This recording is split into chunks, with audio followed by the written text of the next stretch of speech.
Hey, Nick Nanton here, and thanks for tuning in to Now to Next. I want to make sure you don't miss a single episode of this show on YouTube. So before we continue, be sure to subscribe to our channel and ring the bell to get notified about our latest videos. You have the option to be notified for occasional videos or all of them. If you're on your phone, just go into your settings and switch on notifications. Thanks for watching. Hey everybody, Nick Nanton here, and welcome to my next episode of Now to Next. I have got another really fun guest for you here. I'm going to read you just a couple of paragraphs of his bio because he has quite a long one. I've been accused of the same, so I can't get after him. But let me read you a little bit about our guest here. Are you searching for graceful messages to soothe your weary soul? Are you craving gentle insights that whisk you beyond challenges and obstacles? Are you longing for someone pious to take you by the hand and lead you to enlightenment? If so, then please do yourself an epic favor and stay the hell away from Steve Sims. In a world loaded with self-described motivational gurus who are far, far more interested in your cash than they are in your consciousness, Steve refuses to compromise his principles, which include telling the truth the only way he knows how, directly, blatantly, fearlessly, and with no holds barred, delivering visionary insights that are deeply rooted in pragmatic reality and practical action because it's all about results, and sharing everything he knows about being successful on a professional and personal level, right down to the last grisly, intimate, oh wow, did he really just say that? Detail. I'm going to give you just a couple more paragraphs because it's too good not to read it. What you see is what you get. Many speakers who claim to be onions, i.e. wrapped in mystical and magical layers of enigmatic meaning, have their metaphors mixed up because they're typically nothing but smoke and mirrors, get too close and it's all style and no substance. Steve ain't no onion. What you see is what you get, and what you see and get is a man who'd probably avoid making eye contact with an alley or anywhere else for that matter. After all, a shaved head, Harley Davidson garb, and body piercings on a 5'11", 240-pound frame don't scream, let's be friends. But that's the irony of it all, because despite his gruff exterior, Steve is remarkably open, engaging, generous, intuitive, insightful, and competent, and he's leveraged all of this to build a remarkably successful entrepreneurial career. And I'm excited to bring on my good friend, Mr. Steve Sims. How's it going, man? I'm good. That's one of the better bios I have seen. Well done there. We're going to dig right in. Obviously, everyone can hopefully tell you are not from the United States of America. You've got quite the accent. You grew up in the UK, and you started out as a bricklayer. Now, tell me about that experience, because I've had a few manual labor experiences, but not for a long period of time. Well, I didn't know any different. You know, I left school at the age of 15. My dad let me have one day laying in, and then the following day kicked the bed at 4 o'clock in the morning and said, right, you're on the building site. So it wasn't like I went through like the career department of my school. We sure as hell didn't have any of that. I just left school at the age of 15 and was like, and before I knew it, I was on a building site, and I was on that building site for probably a couple of years. I'd always done summers and holidays on the building site, so for me it was no different, and I literally thought, this is it, you know. And it was that period, you know, in the 80s, that generational period where you were told you get in and you work your way up through the ranks and eventually you'll get a job and then you'll be able to retire.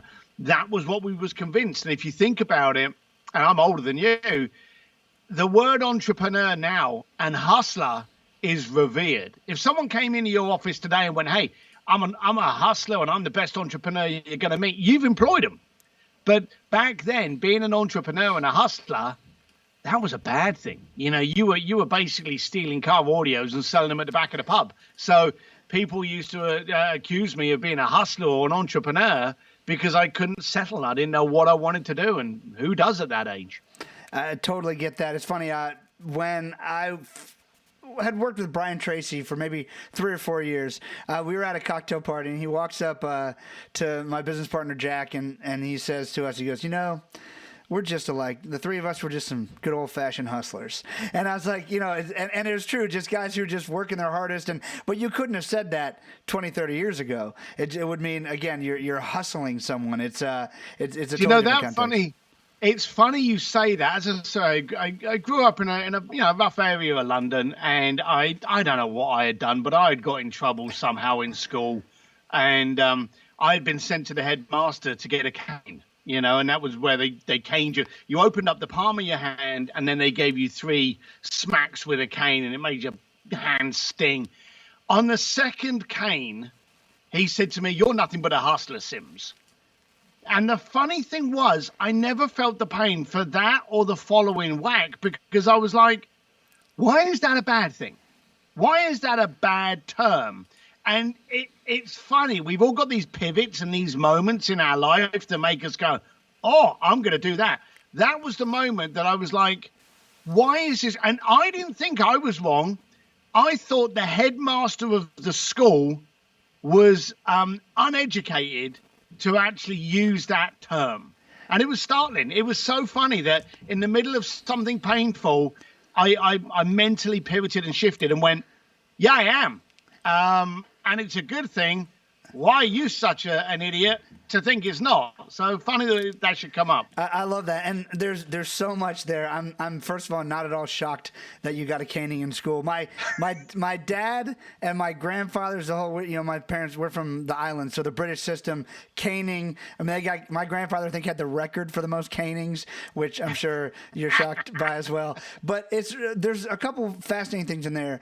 Number one, a hustler really is just someone who engages in the act of hustling. Like you are working hard, trying hard, all those things. And that's what it meant to you. But the thing I love about this, when I work through people's brands with them, people always say, hey, what's the big deal? What's the big secret? Look, we both know you could spend as many numbers with a 0 behind it as you want on brands and brand consultants or whatever. But what I tell everyone is a brand is nothing more than a story. And branding is nothing more than storytelling. And a great brand is a story that others want to tell for you, right? So when we look to create our brand, actually, if we're just being ourselves, our brand's being created for us. Let's just get that out there for a second. But when we look back in our moments in our life, and if you're willing to comb through 5 to 10 of the most influential events in your life, both positive and negative, and you're willing to look at those, you will see that by the mere fact that you remember them all these years later, like subconsciously, that story has been in your subconscious your entire life. And that's actually a huge turning point of who you are, because if it wasn't, you wouldn't remember it. And so it's just interesting sort of digging into those little points. Now, leaving school at 15, that's interesting. Was that acceptable? Was that just what everyone in your family did? Did you just hate school? What was the deal there? So the British schooling system is different to the American schooling system. O levels and A levels? Well, yeah, we had the O's and A's, and, we would leave school. You'd leave school at 16, and then you would go to college, okay? And then from college, you'd go to university. So our kind of school and college is your mixture of kind of high school period. But I was very, very young. I was born in July, and so I was the youngest person of my year. So whereas everyone else was 16 when they were leaving school, some of them nudging on to 17, I was 15 years old. So I was very young, very immature. And because of that, never thought about college, never had any vision of what I wanted to do. And my Irish family owned a construction firm. So there was no thought process. And of course, we never had Instagram to tell us how inadequate our lives were.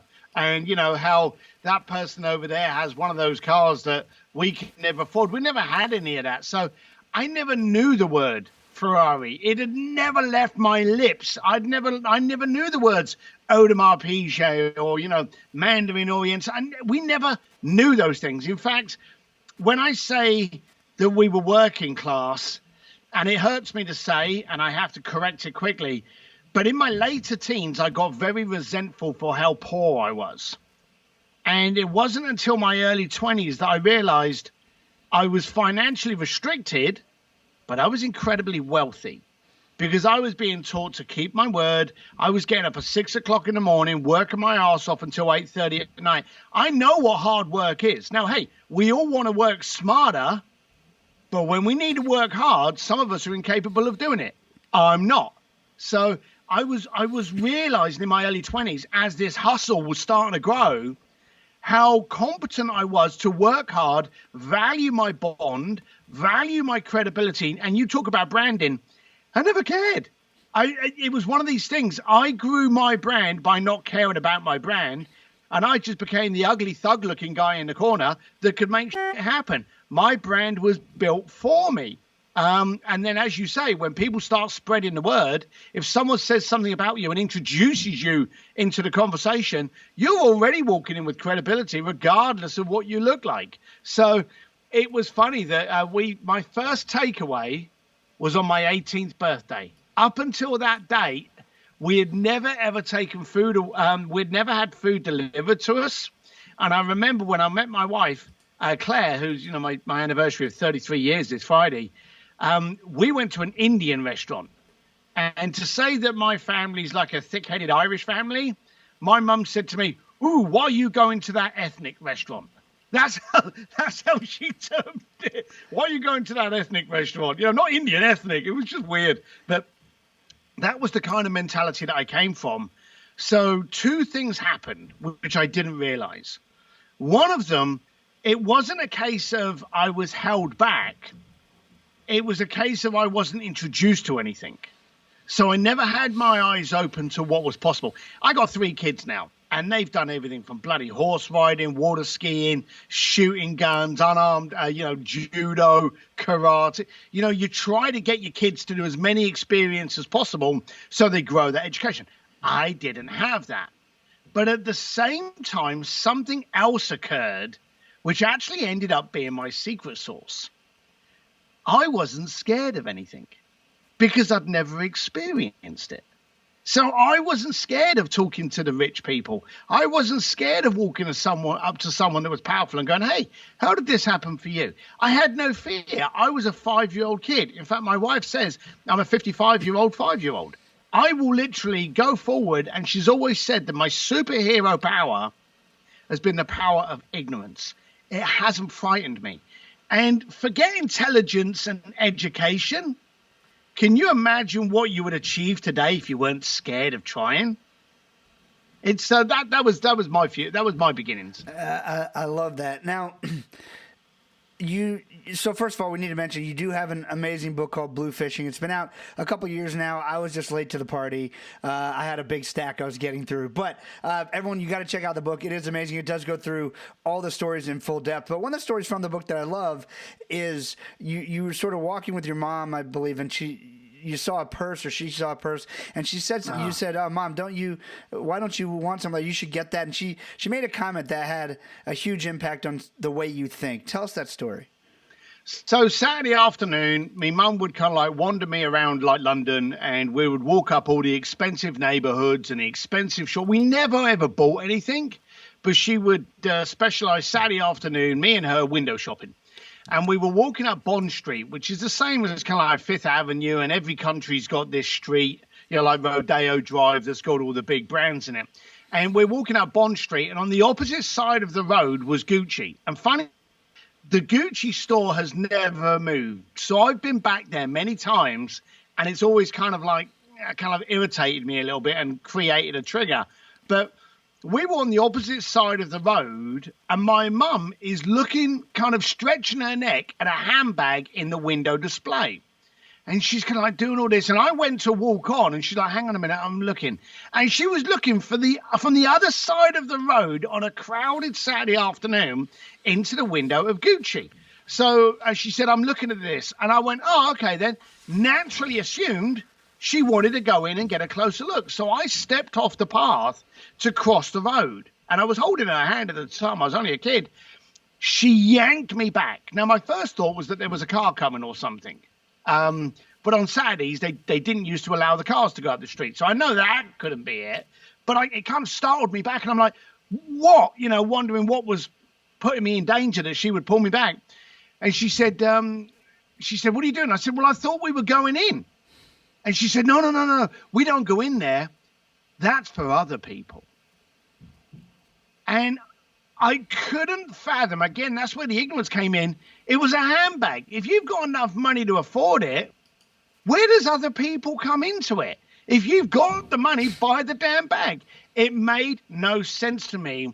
But somehow, in her head, I saw a restricted mindset. I saw my mum suddenly in a box that she had built herself and she wasn't allowed to step out of.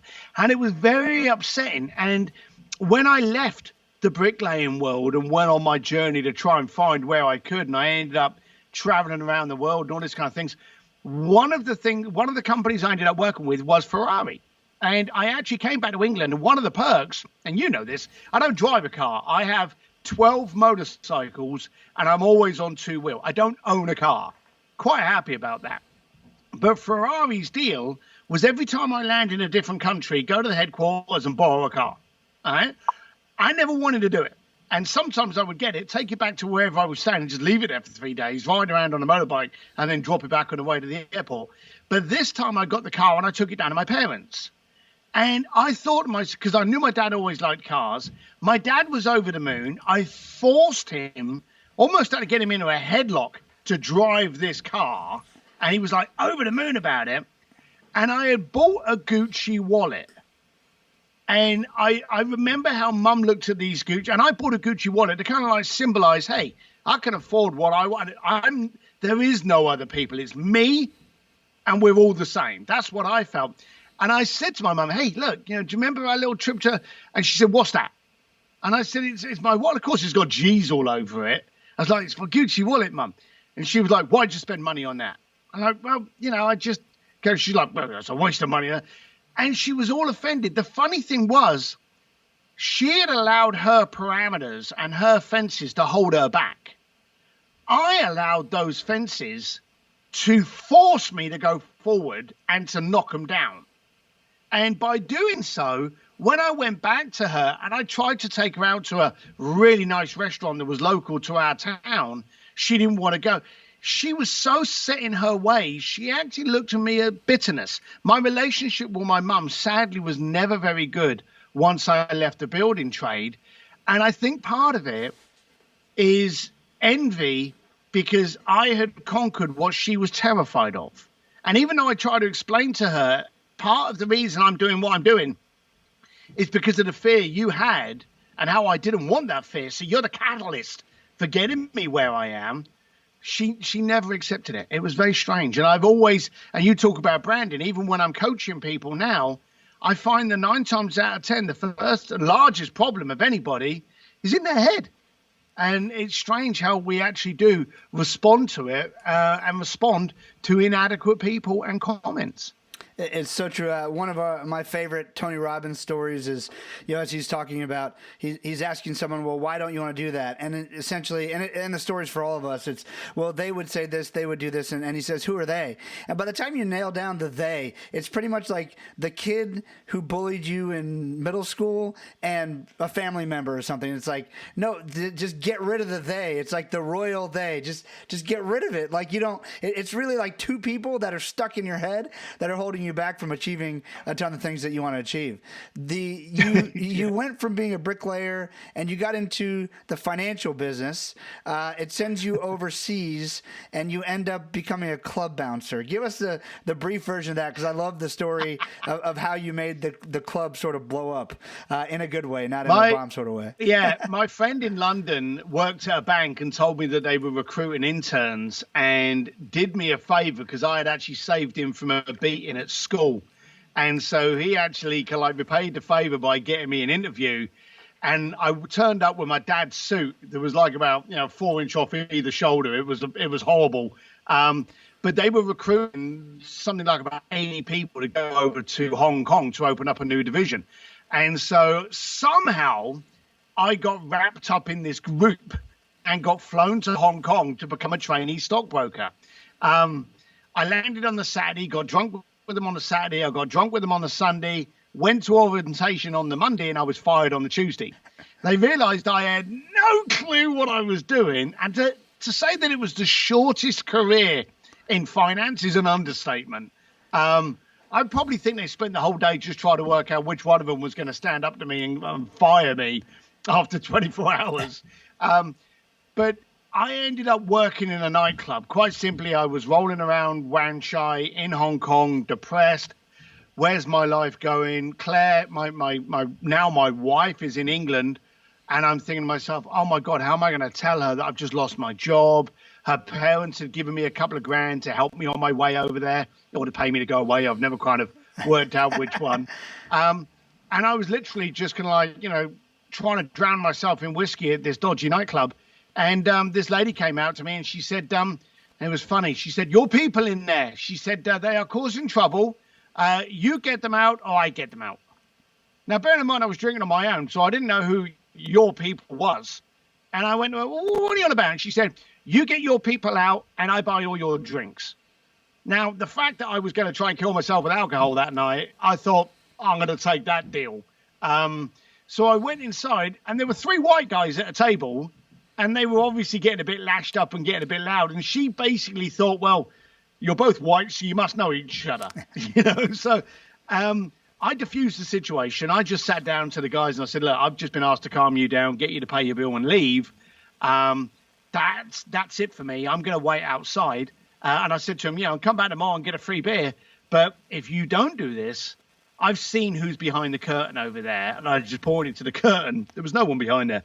I said, "There's a bunch of guys there that's going to run out with sticks and you're not going to see Tuesday. I don't want that to happen to you guys. So please leave the fun and come back tomorrow and get a free beer. I hope you make the right choice. Good night." And I went back outside. My whiskey was still there, sat down. And the 3 guys walked out and they were like, "Thanks, man. I appreciate it. Thank you, son." I'm like, "Oh, you're welcome." And the woman came up to me and she went, "You be doorman now." And I went, and she said, "Yeah, you work here. You work here." She said, "I pay you and you can drink what you like." And again, I thought, this is a great deal for me. So I went, okay. The second night, those buggers came back and I turned around and I went, "Hey, I sorted this out last night. They get a free beer each." And she turned around and she said, "You told them free beer. You buy them free beer." I had to buy them free beer and I'd only worked on my first night. But the funny thing was, we all, as entrepreneurs, have the ability, and we're different to the other people. We joke about them and us. We're the them, okay? And those entrepreneurs, we work out in our head, is this a bad situation or is this a good situation? Hopefully we can recognize bad situations quickly, but how often have you found a bad situation that you've been able to tweak into a diamond situation? I found that I was very good at being a doorman, funny enough, by not having fights. I was really good at walking up to people when they're a bit lashed up. And if I walk up to you in a bar and I push you in the corner, and I'm picking on me and you, Nick, respectfully, you're smaller than me. Yes. Okay. If I push you into a corner, physically into a corner, you've only got one way to go, and that's swinging back to me. Okay. Yep. So if you push anyone into a corner, no matter how big they are, you're only giving them one choice, and that's to start fighting. Okay. You don't want to fight. So if you can actually confront someone by giving them a way out while still keeping their manliness. So I would literally go up to people, big and small.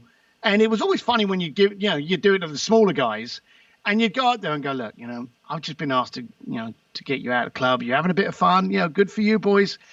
I don't want to dance. If you want to start slapping, I've got to start slapping. It's going to upset both of us. I don't want that. So could you do me a favor and, please just," and I would just whisper this to them. And then they would be like, "Yeah, all right. Hey, boys, we're going to leave. I've decided we're going to leave." And if you gave them a way of getting out, and the funny thing is that can be conveyed in the business now. So I learned the art of negotiating from clubs. And you'd have this tiny little guy, like 4'5", kind of like making out as though he's just saved you from a smacking. And you'd be like, "Oh, thanks, man. Thanks." But it didn't bother me.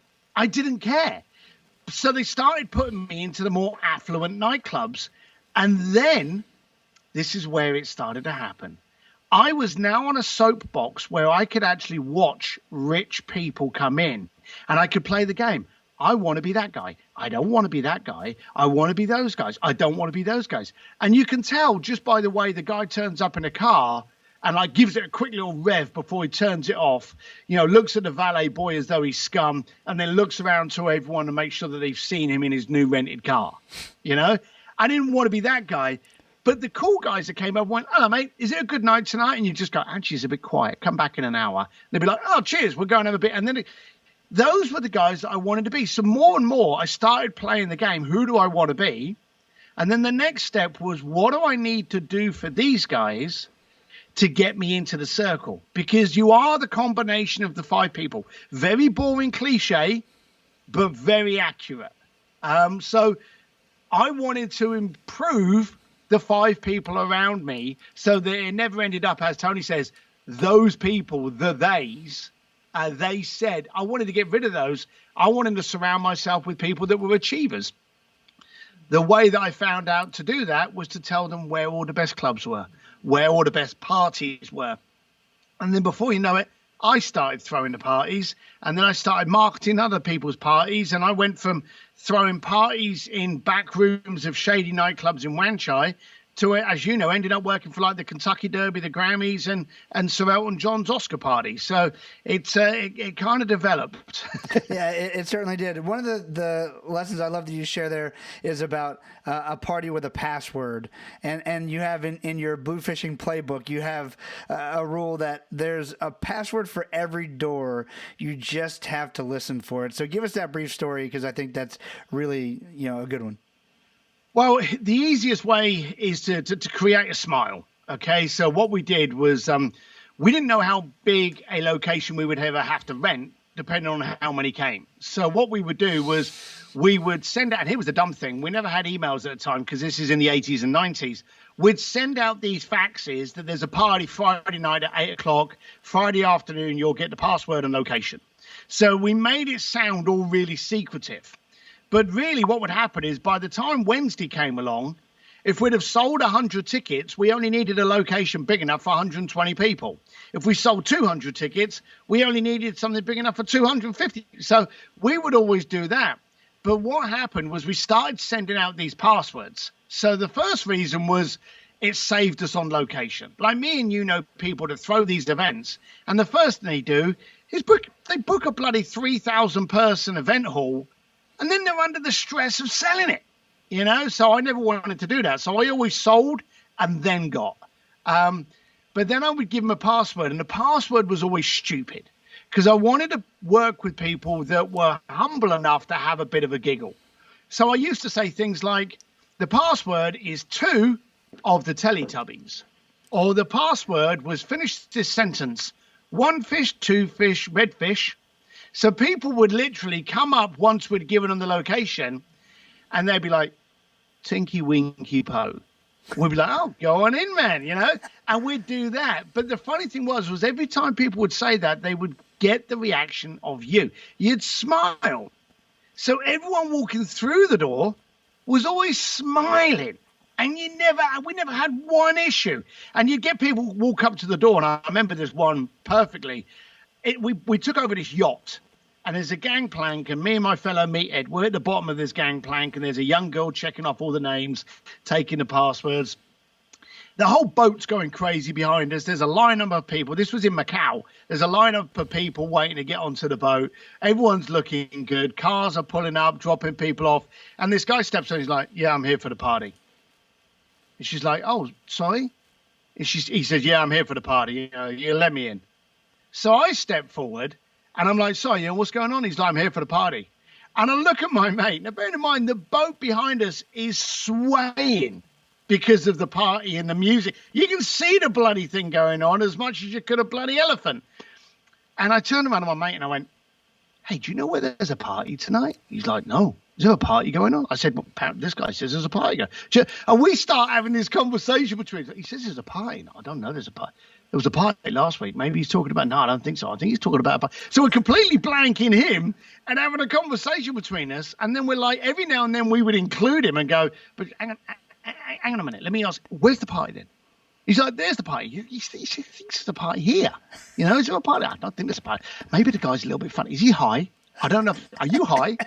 And we were everyone behind him was finding this funny. Of course, this guy's getting more and more aggravated. And in the end, he walks off with his date. Okay. She, by the way, was having a giggle and, believe it or not, came back alone. Okay. And wanted to get into the party.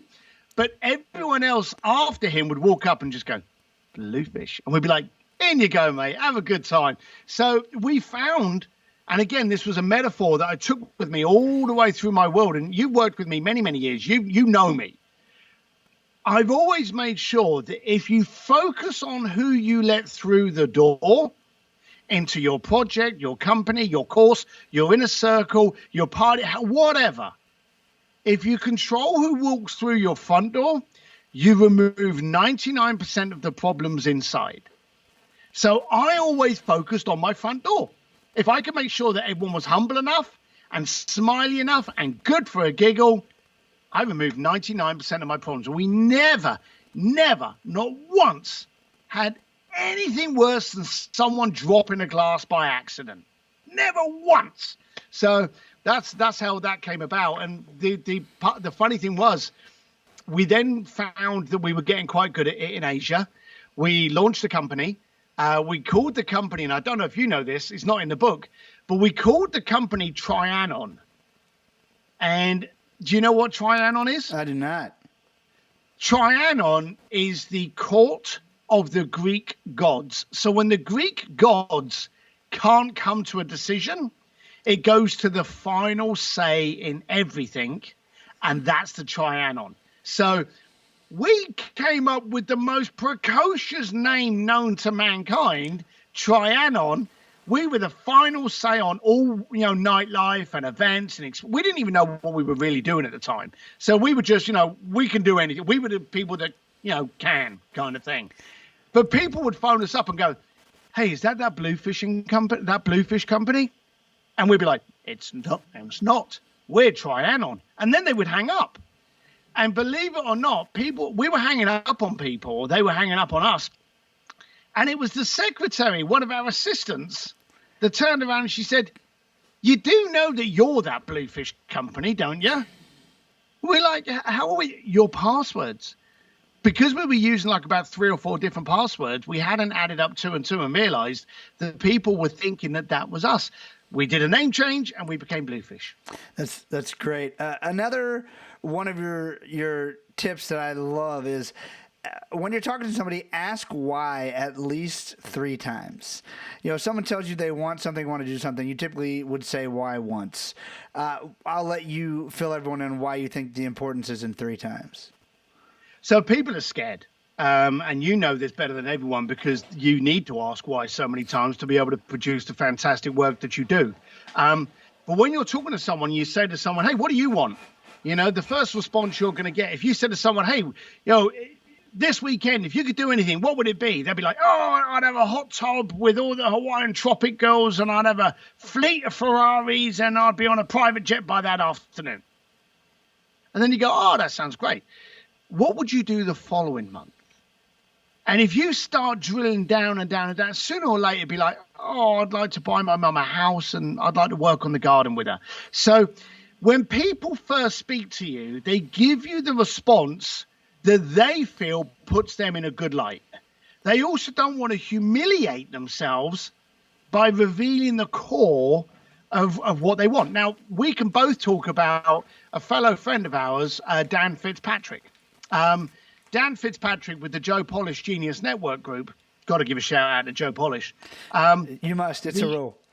He's made it a rule. He's made it a rule of the 20. He's got a very low self-esteem, and so if you don't repeat Joe Polish a couple of times, he will text us aggressively. But Dan Fitzpatrick was introduced to me, and in his words, I want to meet the rock band journey. And I said to him, what do you mean you want to meet him? I want to meet him. I want to shake their hand. And I'm not trying to belittle Dan, but it was a very weak request. So I said to him, why is it important to you? And he went, well, they've kind of been around my life for quite a long time. And, they're a fantastic rock band. And again, giving me an answer that puts him in a smart, sensible light. So I went, okay, but that's the same for everyone. Why is it so important to you? And you get into your, Chris Voss midnight DJ voice. And eventually, by asking why, he gave me the story of when he was at college, he made money by sleeping on his mate's couch, but by performing in a Journey cover band as the lead singer. Now, he went from that into finance. He made money. He lost money. He was good in deals. He was bad in deals, in and out of relationships, was sick, was well, was sick. Basically, life. And through the ups and downs, he celebrated it with journey tunes. And he encouraged himself to get out of the pit with journey tunes. So Journey was actually the theme tune to his movie. So I said to him, okay, so Journey's been with you all your life. And he's like, yep, they've been my theme tune. Anytime I've needed anything, Journey's been there to answer the questions and move me forward. I said, so you're telling me that going over and shaking their hand should be how this phenomenal movie ends? It's not kind of the ending, is it? And we got him thinking. Now, what we did was, I always say, never give people what they ask for. Give them what they lust for and desire for. It's different. If you give someone what they ask for, Amazon is building a program now to put you out of business. Okay? Yes. You don't believe me? Phone up Amazon and say, hey, you're thinking of changing the toilet roll. Which one should I buy next? There's no one you can do that to. Amazon respond to orders and transactions. Right. You should be responding to the needs, dreams, and desires. That's what makes you different. So I contacted Journey. I explained about this guy. We found out that Dan's brother's son has autism. The drummer's son has autism. So we were able to put this together, wrap it around raising awareness for Autism Speaks. And Dan Fitzpatrick actually got to sing live on stage in San Diego 4 tunes as the shortest term lead singer of the band, and then walk off stage with the guys, get some photographs. That was a great climax to the movie. So give people what they lust and desire for, and you're only going to get there by asking why. Why is that important? Why you? Why should we do it for you? Keep asking until you get down to something that you can work with. Absolutely. And we haven't even talked yet about the fact that you have had people have private dinners with Bocelli singing to 2 to 3 people. Like you've taken people down to the Titanic to have tea, which is I think it's on my list, but I think I might be a little claustrophobic. We got to talk through this at some point, because I've heard some of the details of these submarines. But you've been able to accomplish amazing feats, and I would say honestly, there are a few people who have insane networks that I know. I'm totally blessed to have one, because every time I interview someone for a movie and I make them look great, they want to be my friend. So it's sort of like cheating. Joe Polish, will give another mention, insane network. You would be the 3rd person I know. I think between the 3 of us, we could probably get to everybody. I've met a lot of people through Joe too, I will readily admit. But how do a lot of people want to know, so when I say like Tony Robbins will respond to an email, I just connected Dick Vitale, the basketball announcer, and Mark Cuban together, and because of what was going on, Mark donated $500,000 to the V Foundation for Childhood Cancer Research. And it was just from one email, right? And I said, by the way, Mark doesn't always answer my emails, but he does sometimes. And he did this time, and it was good. It worked out. But people always want to know, how do you get relationships like that? How do you keep relationships like that? I have a very distinct answer from my experience. I'm wondering for you, you have a relationship with Elton John. He wrote a testimonial for your book. People want to know, because it seems like these people are magical unicorns. But how do you gain a relationship of someone that famous? And let's just assume, I'm going to put aside the shallow, I don't want to make fun of influencers too much, but just people who desire influence for no reason. Let's talk about like super talented people. Let's the Elton Johns of the world, the Journeys of the world. People are really talented at what they do. How do you cultivate those relationships, and how do you keep them? So it's and you know the answer. You know the answer as you asked the question, and you belittled yourself. You were very humble there, but it's not just one email that he would respond to, because let's be serious. You can go online and find Mark Cuban's email address. You can go and find, there's programs where you can find absolutely anyone's home telephone number and email address. Getting hold of the person is no longer the challenge.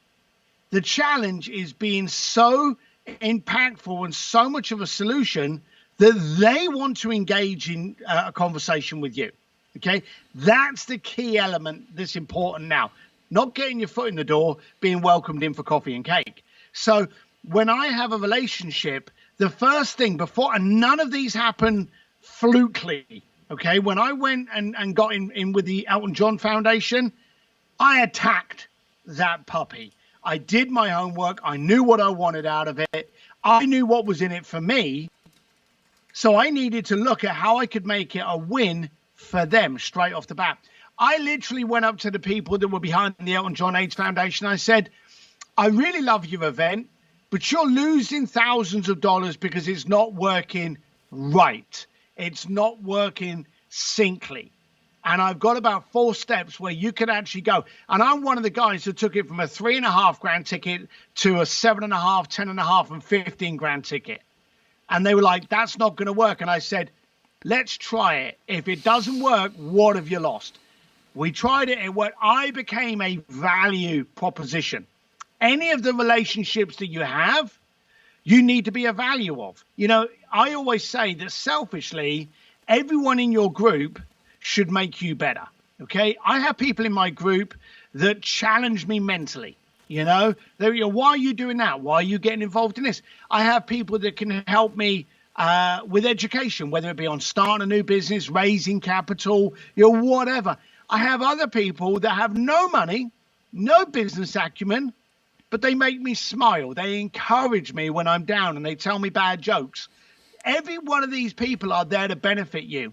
You have to work out to the person that you are talking to, how can I bring something of value to this party? And I've literally walked up to people and I've gone, hey, you don't know me. My name's Steve Sims. I always say that.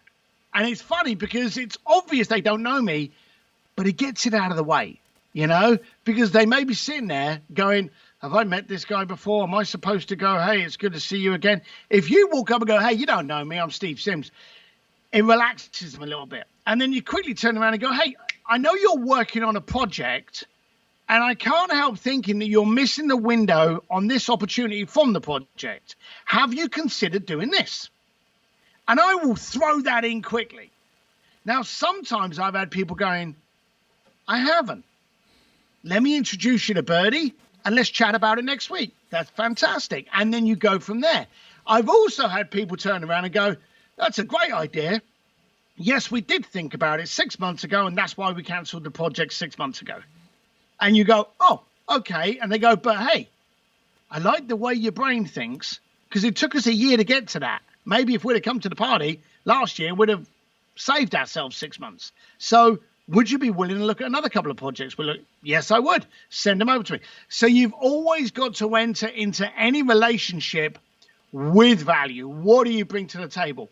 Responding to people's emails that you get people to do is because you've brought value that they know that when they get an email from you, you're not just sending them an email going, hey, what's the weather like down there?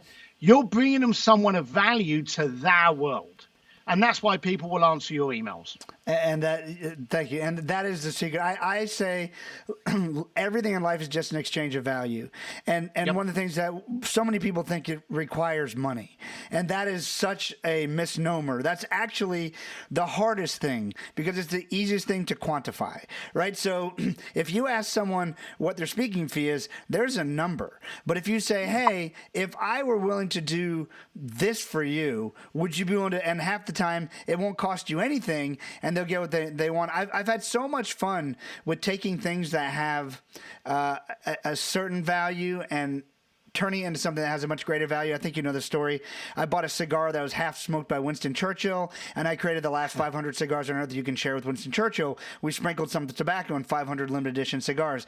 I just was filming at the Field of Dreams. I actually literally have a bag full of dirt that I pulled from the Field of Dreams in Iowa that I'm now going to figure out what am I going to do with this dirt to turn it into something that it really brings nostalgia and inspiration and other things to people. But it's the value is far greater in experiences and in feelings than it is in dollars. And I really wish people would find better ways to realize that because most everyone goes straight to money, right?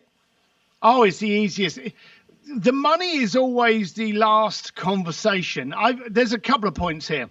if you want to connect with powerful people, the easiest way to get them to hang up is to utter the words, how much will it cost me to do X? No one wants to be a transaction. You know, you phone up Elton John and go, hey, how much will it cost me? He's going to hang up on you. Yep. Okay. They want to know what's in it rather than what the payment is. They don't want to be treated like a prostitute. Okay. So that's the first way to do it. Secondly, if you are focused on discussing the price, that's because you failed to establish the value. So I have always gone, and none of my things, whether it be closing down museums for the dinner party in Bocelli, whether it be hanging out with Elton John, whether it be playing piano with Guns N' Roses or guitar with Z, none of it started with monetary. Every single one of them started with, I have this, and I want you to be part of this story. And this is what the story looks like, and this is how it benefits you. This is the win. How can we make sure it's more beneficial to you once the client's got this? By working that kind of value proposition that works on both sides, you know there's going to be a financial swap somewhere down the line, but it should never be the leading conversation. I could not agree more. I'm going to see if I'm probably not smart enough to do this, but you said something almost identical to something I say an awful lot. Let's see if this comes up. I think, everyone should be able to see this now. It's a graphic that says price is only an issue when value is a mystery. And that's from years ago when I got interviewed about something. So I absolutely encourage that. The other thing that I actually was thinking about today prior to this conversation, so most people desire great success. The biggest problem is they forget the ingredient that is required for great success and a great return, which is great risk. Now, that risk does not have to be financial risk, by the way. Again, that's just a very common misnomer. But in order to play at that level, it's like elephant hunting. I mean, you have to take a shot, right? And so one thing that I find that people miss out on all the time is they don't take, there's often times when you think about, man, I really would love to do a project with Richard Branson, right? A guy we both know who's also great at responding to emails when you give him something of value. And it's like, but how many people never send that email? I remember when I first met Jack Canfield, and we've now done so much business together over the past decade. I made a documentary on him, all these things. And when I first met Jack, I mean, he's the co-author of Chicken Soup for the Soul. I mean, I met him 10 years ago now. It was an even bigger deal back then. It's still a huge deal. It's a global phenomenon. 500 million books sold. I was introduced to him by Larry Benet at his Sang event back in the day. And I met Jack and we had a quick conversation. It sounded like there was something there. I went away and I emailed Jack like I was told to do, and I never heard from him. I emailed him again, never heard from him. Emailed him again, never heard from him. As our mutual friend Jay Abraham would say, most people would say, well, I tried everything. And when in fact you've tried like 2 or 3 things and it just didn't work, but how bad do you want it? And again, what's your why? I thought there was business to be done with Jack. I wanted to have a relationship with Jack. So here's what I did. I've told a lot of my clients this story. I got a camera. I had a friend of mine film with me with a camera, and I filmed a video saying, Jack, I've been calling you. I've been emailing you. All I'm trying to do is build a relationship with you and help grow your business. And it was like a 2-minute video. So email me back, call me back. Here's all the info. I bought an iPad. I changed out the lock screen, and I wrote on a legal pad and photographed and said, Jack, slide the arrow this way. And it just said it had an arrow that way. Then I hid all the apps on the second page, and on the home page it was videos, and I put a home page screen that I handwritten on a yellow pad, Jack, push this one, and it had an arrow up to there, and then the inside he pushed it says the video is called Jack Watch This. Now I sent it to him. I charged it up, I FedEx it to him, and I don't hear back for like a week, 2 weeks, 3 weeks. I'm starting to get frustrated. So I go to the next event where I know he and I are going to be. I walk up, or I see him across the room. He's talking to somebody, and Jack's a great guy. You know this. Jackson. So he sort of tells him, "Oh, I'll be right back." And I see him walking towards me. I'm like, "This is going to be good." He goes, "Nick, man, I got the iPad. Super clever." He said, "I have actually been out of the country more than I've been in the country, and I felt so bad I was going to send the iPad back to you." However, my daughter really wanted an iPad, so I gave it to her. But call me next week and we'll do business. And I did, and we've done millions of dollars together. But it just takes something unique, something. Again, in that case, I was trying to show him I could provide value, and it just took. It's a bit of a gimmick, but I spent $400 and overnight shipping to show him that I'm not just another leech saying, just throwing anything at the wall saying, hey, Jack, look at me. Can we talk? And so I find that there's so few people who are willing to, you have to find every way you can to provide value first. And sometimes that's very difficult, especially if you can't have the conversation, but there are ways. The iPad is just one simple one, but I mean, I'm sure you've done crazier things than that, but I love bringing value to the table. And an entrepreneur, this is why I love what I do. Dan Sullivan said this. We've got to name Dan Sullivan every podcast or it's not complete. Oh yeah. It has to be Joe Polish and Dan Sullivan every single time. Now we're good. And so we said, he said, an entrepreneur is someone who always gives value before they ask for anything in return. And I find that that's true in everything I do in life, but relationships is probably the most poignant. I never walk up to someone, literally or figuratively, with an attitude like you owe me something. I get so many emails a day, so do you, people asking me for favors for this, that, or the other. I will go to any lunch someone invites me to. I'll go speak at any classroom to any kids if they're 5 years old, if they just ask nicely for help. The moment someone says or has an attitude like I really owe them something, I just lose it. I can't do it because I know that from now you don't get it. So any place that I put you that you're going to be a referral for me, it's just going to reflect badly on me. So I'm out. I don't know if you have experiences like that. I'm sure you do. Yeah, we've all got those kind of people. And you say about the iPad, I was actually working in the Vatican, getting a couple married by the Pope. And they actually gave me this. They gave me this sister that was my point person, and she had, I think, one of the first ever Motorola flip phones, and it didn't sit right where she'd sat on it, and it was unhinged, and it would she'd have to carefully open it, and the reception was terrible. So once I knew that things were going to start happening, I was getting somewhere. From America, I bought an unblocked phone and took it with me when I went to Rome the next time and gave her an iPhone. And here's the funny thing. It wasn't even the latest iPhone. It was the one before because I had to get it unblocked. Yep. And they weren't allowing the latest ones to get unblocked. I gave her this phone and it was literally like I'd just given her heaven, direct. And again, same thing. All apps on second screen onwards. And the only phone number programmed in there in the favorites and on there already was mine. And it was a big smiley face. So that whenever I phoned her, this would come up and she would know it would be me. And she'd be like, hello, Steve. And it was hilarious. She loved that phone. There are so many things you can do that have far greater impact than the monetary value you spend on them. So for me, people sometimes shudder like, oh, you'd spend $400. I'm like, yeah, I was willing to invest an iPad's worth of money in the hope that relationship would work out.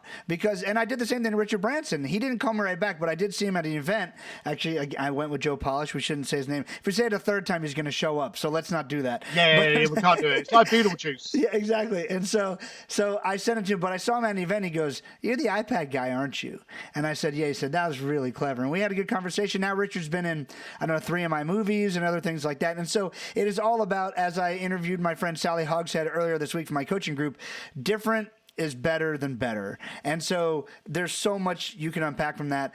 We only have a couple minutes left, but one of the things one of your favorite tests that I have is probably the only test I like in life. You have a test called the chug test. Tell us about this. So can I plug where people can see this? Absolutely. All right, so if you go to stevedsims.com, you can sign up for the newsletters, get the first newsletter, then click unsubscribe. I don't care. It's up to you. But the video that will pop up will say the chug test. And you can also join an Entrepreneur's Advantage Facebook group, and it's in there as well. But this came to me years ago, funny enough, when I was in a very dark place. And again, I was drinking whiskey. And I thought to myself, I don't want to surround myself with people that I can't hang out with, that I can't be comfortable with. So, and this literally came to me in a dream. So I'm in England. Now, funny enough, I was in Switzerland at the time when I was dreaming this, But in my dream, I was in a little village and I was walking up the high street. And on the opposite side of the road, with traffic coming up between us, was someone in my world. It was a client. It was a member of the staff. It was my accountant. It was a buddy of mine. Someone in my world was walking down the high street on the other side of the traffic. And did I, suddenly look in the shop window, pretend I'm interested in a new mattress while watching that reflection walk past before I look back and carry on walking, pretending as though I didn't see them? Or do I put my life in my hands, jump through 2 lanes of traffic to jump in front of them and go, Nick, hello, man, how you doing? Let's go chug a whiskey. Now, this purely simple dream came, and I woke up in the morning and I thought to myself, would I have whiskey with my accountant? Would I have a drink with anyone in my office? Would I have a drink with all of my clients? And I literally started going through it, going, yes, no. And I got rid of them. And I went to the office and I said, okay, we're going to do this chug test. I've had this dream. And I told them all about it. And we started going through it. And then what would happen was everyone that would apply for membership, and we still do this now for our coaching, once they filled in all the details, once we've both spoken to them before we accept them as a coaching client, we literally chat with each other and we'll go, well, chug test. And one of us will go, yeah, I would. And if one of us goes, do you know, I wouldn't. You know, it would be too much effort. You know, I wouldn't want to spend half hour having a whiskey with him. You know, we got nothing in common. Right, good, fine, done. It's a very, very, very simple test of making sure that you only have collaborators and creative disruptors in your world. And it's going to be tough because in that chug test, you may find your mum's in it. You may find a member of the family's in it. You may find a relative, an in-law, someone that you went to school. This is the worst one. When you actually, and you coach, so you know this, people surround themselves with people, and it's not always the right people. And one of the common answers of the reason why they hang around with so many saps is we've been friends since high school. Well, these guys are holding you back. They're not pushing you forward. So really, if you did not know those people, would you chug a beer with them? Would you sit down and have a beer with them? And if the answer is no, you need to have that conversation. And it's a tough conversation, best treated like a Band-Aid, but get them out of your life. You'll be fine. Absolutely great. Great advice. I love the chug test. And if they are a relative of yours, you can use our friend Jack Canfield's rule. It calls them a CEO. It's a Christmas and Easter only. That's it. If they're that's basically family. You got to cut them out the rest of the time. You have to put up with them Christmas and Easter only. So excellent. SteveDSims.com. He shared a lot of other things. There's a ton more wisdom in the book Blue Fishing. Steve, thanks so much for coming on Now to Next. I really appreciate having you, and I will look forward to chugging a whiskey with you soon. Appreciate you, man. Be safe, and thanks for doing what you're doing. My pleasure. Take care. Hey, Nick Nanton here, and thanks for tuning in to Now to Next. I want to make sure you don't miss a single episode of this show on YouTube, so be sure to subscribe to our channel and ring the bell to get notified about our latest videos. You'll have the option to be notified for occasional videos or all of them. If you're on your phone, just go into your settings and switch on notifications. Thanks for watching.